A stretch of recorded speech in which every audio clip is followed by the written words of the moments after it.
قبل ما نبدأ مسلسل النهاردة ما تنساش تعمل لايك وتشترك في القناة.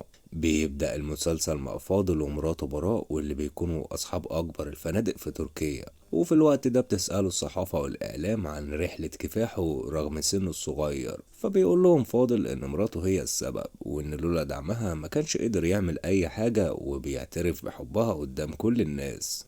وتاني يوم بتتجمع عيلة سرحان، وبتكون أمه مبسوطة بصورتهم واللي بتظهر في كل الجرايد من حفلة امبارح. وفي الوقت ده بتتكلم براء في التليفون، ومن ملامح وشها كده بيبان انها متضايقة، لان من الواضح ان بيكون في حد بيهددها. فبتقفل معاه براء السكة وبتروح تكمل مع عيلتها. وبنعرف ان فاضل وبراء عندهم بنتين وهما خيال وكيم، وبيبان ان براء بتكون ام حازمة جدا، وبتقول لها جايدة ودي اللي بتكون مرات اخو فاضل ان هي ما عادش ينفع تضغط على البنات، لكن بتكسفها براء وبتطلب منها انها ما تتدخلش في اللي ملهاش فيه. وبتقدم لها جايدة القهوة، ولكن جوزها بيمنعها وبيقول قدامهم ان كتر القهوة مش حلو، فبتتضايق ولكنها بتسكت. وبياخد فاضل بناته لتمرين الخيل، وهناك بتروح بنت تتعرف عليه وبتقوله ان اسمها سيف ده، وبنعرف انها بتكون صاحبة مراته من الثانوي. فبيسلم عليها وبتسأله عن براء، فبيقول لها ان هي مش موجودة. فبتسأله اذا كان دول بناته ولا لا، فبيجاوب وبيقول لها ايوه فعلا هم بناتي. فبتسأله سيف ده عن بنته التالتة، فبيقول لها فاضل ان هو ما عندوش غير اتنين بس. فبتستغرب سيف ده وبتقول له ازاي، فبيقول لها واضح كده انك انت متلخبطه. فبتسيبه وبتمشي، وبيبان ان في سر جايده تعرفه. وبتروح سيف ده تكلم براء في التليفون وبتسالها انها لو جهزت الفلوس، فبتقول لها المبلغ كملته، ولكن سيف ده بتزوده للضعف وبتطلب منها 2 مليون. وهنا بتقول لها براء انها مش هتقدر تجمع اكتر من كده، فبتهددها سيف ده ان هي هتكشف الحقيقه لفاضل واللي بتكون معاه في نفس المكان، وان هي قررت ما تاخدش الفلوس وتعرف فاضل الحقيقة. وبتروح سيف ده لفاضل وبتقوله ان مراتك بتخونك، وان هي عندها طفلة تانية عمرها 6 سنين، ولكن ما بيصدقهاش فاضل وبيطلب لها الامن، ولكنها بتقوله ان هي عارفة حتى اسم العيادة اللي ولدت فيها. وبيصمم فاضل ان هو ما يسمعهاش وبيطردها. وبيكلم فاضل مراته وبيحكي لها على اللي حصل، فبتتوتر براء جدا وبتقفل السكة وما بترضاش انها ترد عليه. وبتكلم براء حد في التليفون وبتقوله ان جوزها عرف كل حاجة. وبنروح لطفلة براء واللي بيكون اسمها قدر، وبتحاول قدر ان هي تبيع لناس في الشارع اساور، ولكنها بتتعب فبتقعد ترتاح. وبتشوفها زينب واللي بتكون بتبيع ورد رغم ان هي موجودة في الساحل. وبتسأل زينب امها لو كانت دي بنت جيرانهم الجداد، فبتقول لها امها فعلا ايوه هم جيرانهم الجداد. فبتنادي زينب قدر وبتسألها عن سبب وجودها لوحدها، لانها ما شافتش حد من اهلها. فبتعرف منها ان هي بتبيع الاساور، وبتسألها عن امها، فبتقول لها قدر ان هي ما عندهاش ام وانها عايشه مع خالتها. وبتقول لها زينب ان الوقت اتاخر وان هما هيروحوا سوا، ولكن قدر بترفض وبتقول لها انها لو روحت قبل ما تبيع الاساور دي هتتعاقب. فبتتضايق زينب وبتقرر ان هي تشتريهم منها. وبنرجع لفاضل واللي بيكون رايح البيت وبيسوق بسرعه جنونيه وبيفتكر كلام سيف ده. في الوقت ده بتكون براء مع واحد في البيت، ولكن ما بيبانش هو مين. وبتقول له براء ان هي مش هتحمل العار لوحدها، وانها هتقول لفاضل انك ابو قادر. فبيرميها في حمام السباحة وبيحاول ان هو يخنقها، وبتفقد براء الوعي. فبيسيبها وبيوصل فاضل البيت وبيتصدم لانه بيشوف مراته واقعة في حمام سباحة، وبيجري عليها وبينقذها وبيطلب لها الاسعاف. وبنرجع لقدر وبتاخدها زينب لبيت خالتها، وبتقول زينب لخالتها ان الدنيا بره مش امان وانها ما ينفعش تسيب البنت لوحدها. فبترد عليها وبتطلب منها انها ما تتدخلش في اللي ملهاش فيه. فبتهددها زينب ان ده لو اتكرر هتكلم الخدمة الاجتماعية. وبسبب كلام زينب بتهددها خالتها ان هي لو اشتكتها مرة تاني هترميها في الملجأ، وانها زهقت انها تربي عيال غيرها. وبيسأل جوزها قدر على فلوس الاساور، فبتديها له قدر وبتنزل علشان تنام في البدروم. وبنروح لعيلة فاضل واللي بيكونوا في المستشفى، وبيبلغهم الدكتور ان براء دخلت غيبوبة وانها ممكن ما تصحاش منها.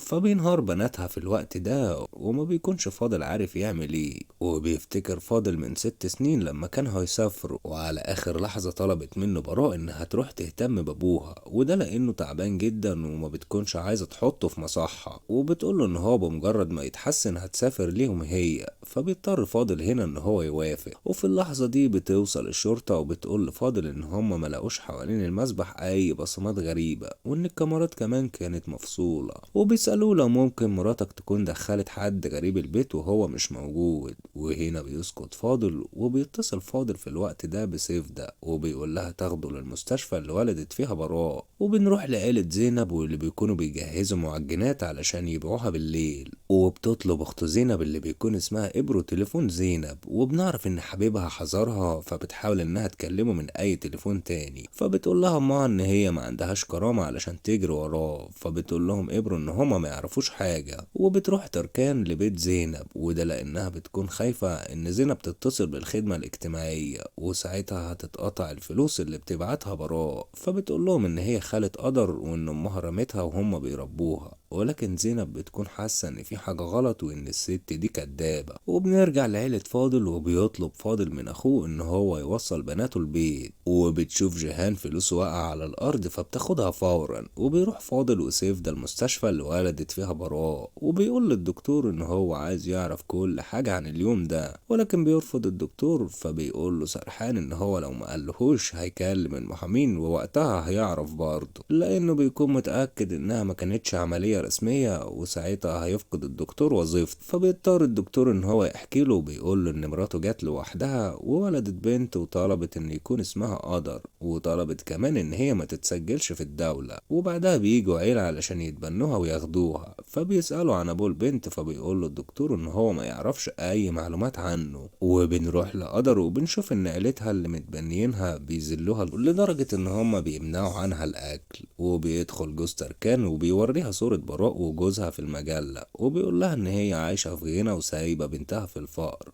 وفي الوقت ده بتسمعهم قدر، وبالليل بتاخد قدر الجرنان من الزبالة وبتحتفظ بيه. وبتشوفها زينب وبتسألها لو كانت بتدور على أكل، فبتقول لها قدر إن هي مش عايزة تاكل وبتسيبها وبتمشي. وبيروح فاضل البيت وبيدور في أوضتهم على أي دليل، وبيسألوا جيهان في الوقت ده عن اللي بيعمله. فبيحكي له فاضل إن براء خانته وإنها كمان عندها بنت. فبيتصدم جيهان جدا لأنها بالنسبة ليهم زوجة وأم مثالية. تاني يوم بيطلب فاضل كشف حساب مراته، وبيعرف ان هي بتحول شهريا مبلغ ثابت من 6 سنين، وبيعرف العنوان اللي الفلوس بتتحول عليه. وبيقرر ان هو يروح لانه بيكون حاسس ان هو في كابوس ومش هيصدق غير لما يشوف قدر. وبنروح لزينب واللي بتسمع اختها وهي بتزعق في التليفون، وبتكون بتحاول انها تتواصل مع حبيبها القديم. فبتقول لها زينب ان هي ما عندهاش كرامة علشان تجري وراه بالشكل ده، ولكن بتتصدم لما بتقول لها ابرو ان حبيبها اقنعها ان هي تسحب له كارد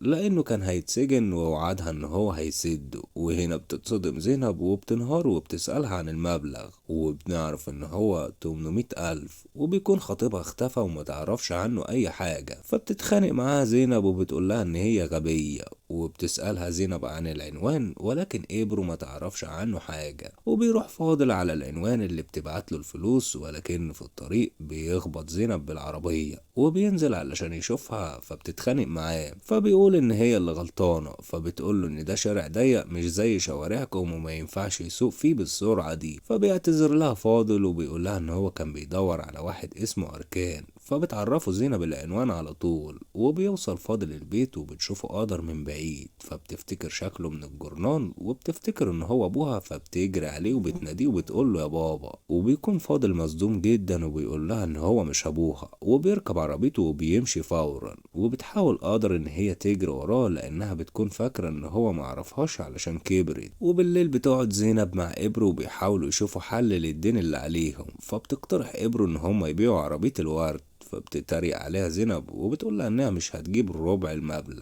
وبتقول زينب انها بمجرد ما هتتعين هتحاول تسد الدين. وبنعرف انها متخرجة من 3 سنين وبتكون مستنية تتعين لحد دلوقتي. وبيوصل ابوها واللي بيكون بياع ذرة، وبتلاحظ زينب ان ايده بتكون محروقة ولكنه بيطمنها ان ده مكان الشوي مش اكتر. وبتدي ام زينب طبق اكل علشان زينب توديه لقدر. وفي الطريق بتسمع زينب ان قدر هربت. فبتسأل تركان وبيرد عليها وبيقول لها ان قدر متعودة تهرب على طول. فبتروح زينب علشان تدور عليه، وبتكون قدر قاعدة في الشارع وبتعيط. فبتلاقيها زينب وبتطلب منها قدر انها ما ترجعهاش لتركان تاني وانها توديها لابوها، وبتوريها صورته في الجورنان. فبتفتكره زينب وبتقول لها قدر ان هو جاي علشان ياخدها، ولكنها علشان كبرت فمعرفهاش. فبتقرر زينب انها تروح قدر معاها للبيت. وبنرجع لبيت فاضل وبتروح كيم لاختها خيال وبتقول لها ان ابوهم بيرفض يروح معاهم المستشفى، ده غير ان هو قلع دبلته قال لها ان هو مش زعلان على امهم. فبتقول لها خيال ان هي غبية وانه مش عايز يبين ليهم انه زعلان مش اكتر، وبيتخانقوا مع بعض وبتنادي خيال على امها ولكنها بتفتكر وبتعيط. وبتوصل زينب البيت ولكن بتيجي تركان علشان تسأل على قدر، فبتخبيها زينب وبتقول لها ان هي ملقتهاش. وبتتفاجئ عيلة زينب بقدر وبيسألوها انها لو خطفتها، فبتقول لهم زينب ان هي هربت وانها عرفت عنوان ابوها وهتوديها له بكره. تاني يوم بتروح زينب وقدر للقصر، وبتكون قدر مبهورة جدا ان ده بيتها، وبتشوف خيال وكيم من بعيد. وبتسأل زينب لو دول بيكونوا اخواتها، فبتقول لهم زينب ان هي هتعرف كل حاجة بعد شوية. وفي الوقت ده بيشوفهم فاضل وبيسأل زينب ازاي عرفت العنوان وجابت البت دي ليه هنا. فبتقول لها ان هي جابت له بنته. فبيعرفها فاضل ان هو ملوش بنات. فبتفهم على طول زينب ان مراته خانته، وبيقول لقدر ان امهم في غيبوبة وغالبا هتموت. فبتتخانق معاه زينب لانه ازاي يقول كده قدام طفلة. وبتسأله زينب عن عنوان ابوها، فبيقول لها ان هو لو كان يعرفه كان قتله. وبتطلب قدر ان هي تدخل الحمام، فبتدخلها زينب وبتلاحظ ان قدر ظهرها بيوجعها. فبتطلب منها ان هي تشوفه. فبتتصدم زينب لانها بتلاقي علامات ضرب على ظهرها. وبتسيبها وبتخرج لفاضل وبتعيط وبتقوله ان هما كانوا بيضربوا البنت مرة علشان اكلت، ومرة تانية علشان ما كانتش بتجيب فلوس كفاية، وانها لما تروح هتكسر ايديهم. فبيقول لها ان هي ما ينفعش تسيب له البيت، وبيقول لها تأجر مكان وتعيش فيه وهو هيدفع ليها اي فلوس. فبتقول له ان ده بيت امها. فبيقول لها سرحان ان ده بيته هو، ولكن بتسيبه زينب وبتمشي. وبتروح زينب وبتكون عاوزة تضرب تركان ولكنها مش بتلاقيها في البيت. وبيروح وراها فاضل وبيكون ناوي ان هو يرجع قدر، بس بشرط ان هو لو اخد البنت يبقى لازم تكون هي كمان معاها، وده علشان تهتم بيها وما يكونش ليها علاقة ببناته لان الوضع ده كله بيكون مؤقت. فبترفض زينب، ولكن اختها بتقول لها ان هو غني جدا وانها تروح وفي المقابل المبلغ بتاع الدين هيتسد، وان ده بالنسبة له مش فلوس. فبرضه بترفض زينب لكنها بتشوف قدر وهي نايمة فبتغير رأيها. وبتقول لها زينب ان هي مش هتكون خدامة. فبيطلب منها ان هي تكون مربية لبناته، فبتوافق على طول ولكن بشرط ان هي تاخد مرتبها مقدم واللي بيكون 800 ألف. فبيقول لها سرحان ان هي بتستغل الموقف ولكنه بيوافق بشرط ان هو كمان بعد كده تناديه بفاضل بيه. وبتروح زينب علشان تحضر شنطتها، واللي بيكون اهلها قلقانين عليها جدا ولكن بتطمنهم زينب ان هي مش هتقعد اكتر من شهر. وبتيجي لزينب عربية راقية جدا وبتشوفهم تركان، وبتسأل هي زينب رايحة فين. فبتقول امها ان هي هتشتغل مربية عند ناس اغنياء.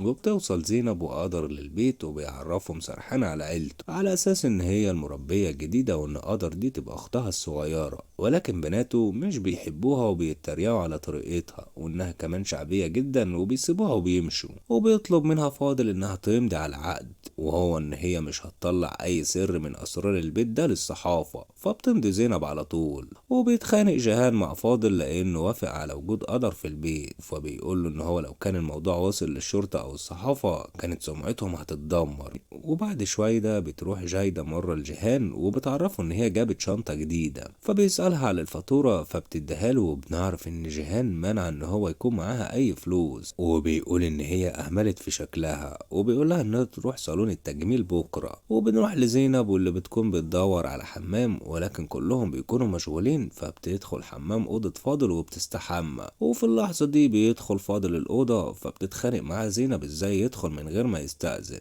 فبيقول لها ان هو مش متعود ان هو يدخل حمامه بالإذن. وبتخرج زينب من الأوضة وبيمنعها فاضل، وده لأنها بتكون لابسة اللبس بتاعه وان لو بناته شافوه كده ممكن يفهموا الموضوع غلط. وبيطلب منها ان هي تستنى لحد ما يناموا. وبيفضلوا مستنيين ساعات كتير وما بيناموش البنات. فبيقول لها ان هما كانوا بيناموا على 8. فبتقول له ان مفيش مراهقين بيناموا في الوقت ده. فبيقول لها ان هو عارف بناته كويس. وهنا بتضحك زينب وبتقول له ان هو حتى مراته ما كانش يعرفها كويس. وهنا بيتضايق فاضل، فبتعتذر له زينب ان هي ما كانتش تقصد تقول كده، فبيطردها من الاوضه. وبيفتكر فاضل مراته لما قررت انها ترسم وشم، وبيسالها سرحان على الارقام اللي موجوده في الوشم ده. فبتقول له ان هي بتتفائل بيها مش اكتر. تاني يوم الصبح بتحضر زينب لقدر الفطار، وبتسمع الخدامين ان هم هيحضروا الخيال عصير السبانخ للفطار. فبتسالهم ليه بنت في امرها يكون ده فطارها. وبنعرف ان هي اوامر براء لانها شايفه ان بنتها بتتخن فبتمنعها من الاكل. وبيدخلوا البنات المطبخ علشان يفطروا، وبتشوف خيال الاكل بتاع قدر وبتجوع لكنها بتضطر انها تشرب العصير. فبتسالها زينب لو تعمل لها فطار زي قدر. فبتتريق عليها اختها وبتقول ان هي لو تخنت امها مش هتحبها. وبتطلب خيال من ابوها انها ما تروحش المدرسه النهارده، ولكن ابوها بيرفض. فبتسالها زينب ليه مش عايزه تروح. فبتعرف ان هي بتتعرض للتنمر. فبتنصحها زينب ان هي تضرب اللي بيتنمر عليها. وبيخرج فاضل وبيكون عنده اجتماع، وبيعرف شريكه ان هو مش هيدخل المناقصه الجايه. فبيسأله شريكه عن السبب، وبيعرف ان صاحب الشركه دي كان عايز يبيعها ولكنه عمل حادثه فبيغير رأيه. وبيقول له ان هو مش هيشتغل بالطريقه دي وبيسيبه وبيمشي. وبيتصل شريكه بجيهان وبيقول له ان هو يقنع اخوه بالمناقصه والا هيعرفه السر اللي مخبيه.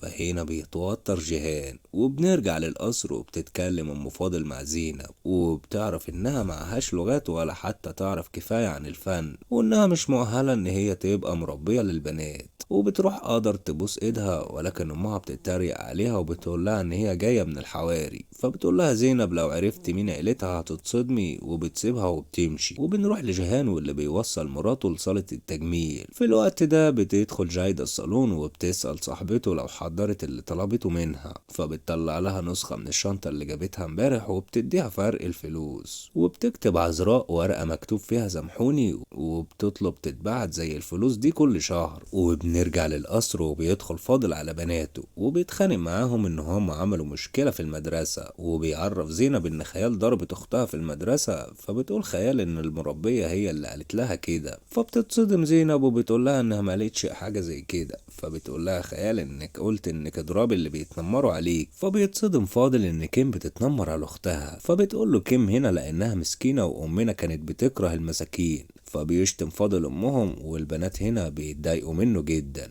وبالليل بتروح زينب تتكلم مع سرحان وبتقول له ان هي لو كانت تعرف فين المشكله بين الاختين ما كانتش اقترحت الضرب. فبيقول لها ان هو كان المفروض يجيب ليهم مربيه متعلمه. فبتقول له مين قالك انها مش متعلمه. وبتتريق عليه زينب وبتقول له ان امهم بتربيهم على ان واحده تتنمر على التانيه وتفهمها انها احلى منها، وكمان التانية تتنمر عليها علشان تخس. وبتسأله لو كان ده التعليم اللي كان يقصده. تاني يوم بيكون في حفلة عزف الخيال، وبيتصدم جيهان ان امهم عزمت اخوهم جان، وبيتضايق ان فاضل وافق. وبنعرف ان جان ارتكب جريمة قتل واتسجن وخرج. فبيقول له فاضل ان هو اتعاقب خلاص على اللي عمله. وبنروح لخيال واللي بتكون خايفة تطلع على المسرح، ولكن زينب بتطمنها وبتبدأ الحفلة وبتشجعها زينب. وبيكون فاضل مكسوف جدا من اللي بتعمله. ولكن في نص الحفلة بتقول زينب لقدر انها ممكن تعزف لما تكبر. وبيسمعها جان وبيسأل البنت لو اسمها قدر، وبيكون مصدوم جدا لما بيعرف. وبيشوف فاضل وشم مراته على ايد مدرب الموسيقى، وبيفتكر فاضل ان ده اللي مراته بتخونه معاه. وبيفضل فاضل يضربه. في الوقت ده بيخرج جهان من الحفلة وبيكون بيعيط بعد ما سأل قدر عن اسمها. ولو عجبك المسلسل ما تنساش انك تعمل لايك وتشترك في القناة وتستنى الحلقات الجديدة.